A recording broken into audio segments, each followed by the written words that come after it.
It's a lesser known fact that Peugeot bakkies have got a very rich history in South African and African culture. The 404 was known as the king of the African road. And the 504 won the 1984 African Rally Championships thanks to some driving by David Horsey. Now in 2021, this is being launched. And there are no numbers in the name this time. This is the Peugeot Landtrek.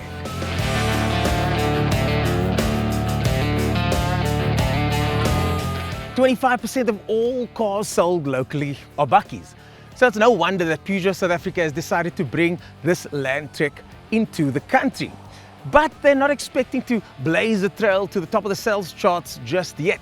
For now, Peugeot South Africa would like to get a foot in the market, and what better way to do it than this handsome Landtrek over here. Let's take a closer look. In the front here, you've got that giant badge, and that's by design. Peugeot want people to know that this is their bakkie and that it is available locally. You've got this hybrid LED light setup over here and lots of slats and lines to give it an imposing, aggressive look. You've got a choice of 17 and 18-inch wheels and lots of chrome detailing.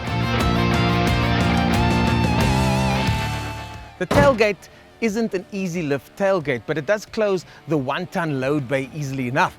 And as you can see here, lots of accessories are already available for the 2021 Peugeot Landtrek.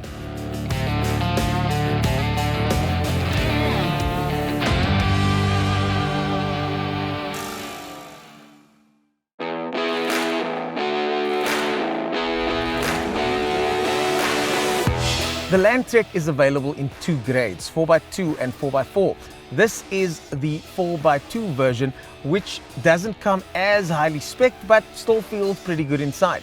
You get a 10-inch screen with Apple CarPlay and Android Auto. You get rake and reach adjustable steering, which for me is a wonderful little addition for a bakkie. This has the Peugeot trademark steering wheel with all the familiar Peugeot switchgear, which you can also find in the center over here. Very elegant, very classy looking, something that Peugeot fans are really going to enjoy.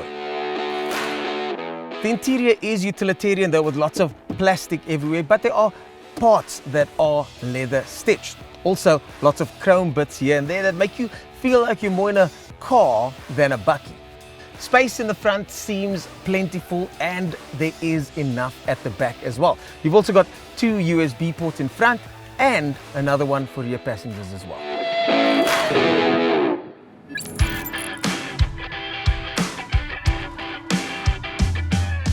If you're wondering what underpinnings the Peugeot is running on, Peugeot have a joint venture with a Chinese manufacturer that have supplied them with this chassis. You see, the French don't really buy bakkies.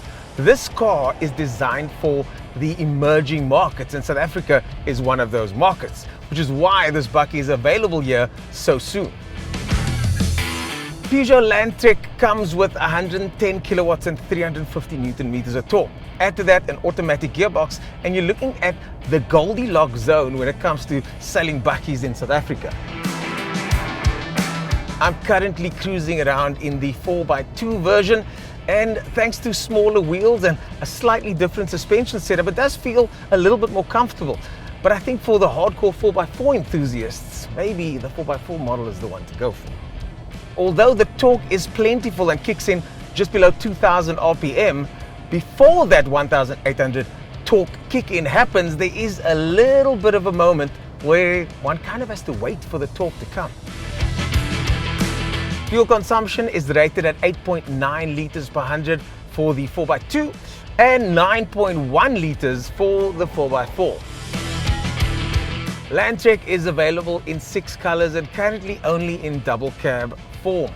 There will be single cabs later and possibly even manual versions as well, but for now, Peugeot is dipping their toe in the market with just this 4x2 and 4x4 double cab models. At 579 for the 4x2 and 669 for the 4x4, this car finds itself smack bang in the middle of GWM territory, BT50, and even some Toyota Hilux models. Now, whether or not it will be able to bring the fight to those, we're going to have to wait and see. But ultimately, of course, that's up to the South African consumer.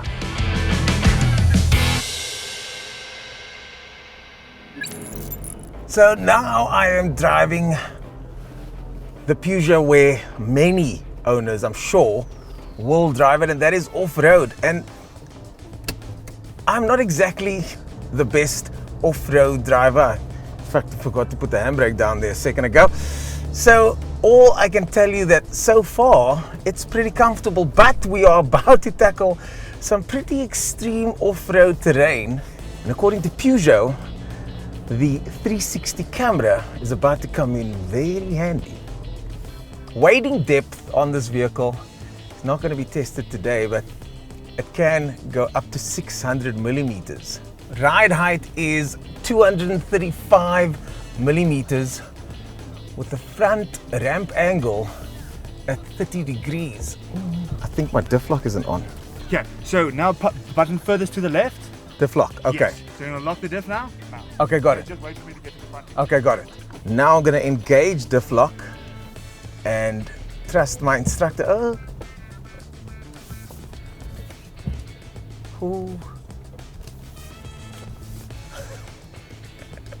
This is not my idea of fun.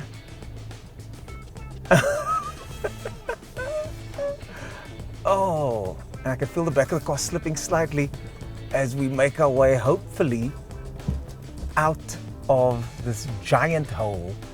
I'm pretty close to the edge as well. The instructor's saying we're good and we're safe.